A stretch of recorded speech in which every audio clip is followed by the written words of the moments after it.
খুলনার ফুলতলা উপজেলার 3টি ভোট কেন্দ্রে ব্যালট বই ছিনিয়ে নিয়ে গণসিল মারার অভিযোগ পাওয়া গেছে। খুলনা প্রতিনিধি এম রোমানিয়ার প্রতিবেদনে থাকছে বিস্তারিত।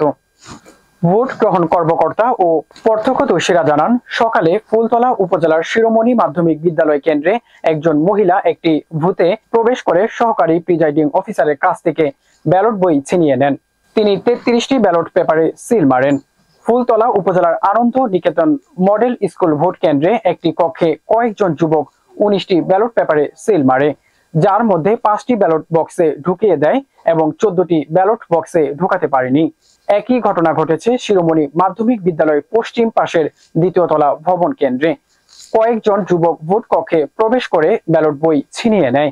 তারা 51টি ব্যালট পেপারে সিল মারে, যার মধ্যে 10টি ব্যালট বক্সে ঢুকিয়ে দেয় এবং 41টি ব্যালট বাইরে পড়েছিল। অন্য একটি কক্ষে কয়েকজন দুষ্কৃতিকারী 57টি ব্যালট পেপারে সিল মারে, যার একটিও ব্যালট বাক্সে ঢোকাতে পারেনি। পরে আইন শৃঙ্খলা বাহিনী তাকে আটক করে।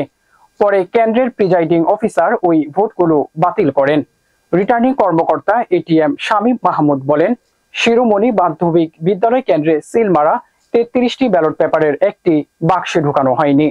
অন্যান্য ভোট কেন্দ্র গণসিল মারা ব্যালটগুলো প্রিজাইডিং অফিসাররা বাতিল করেছেন।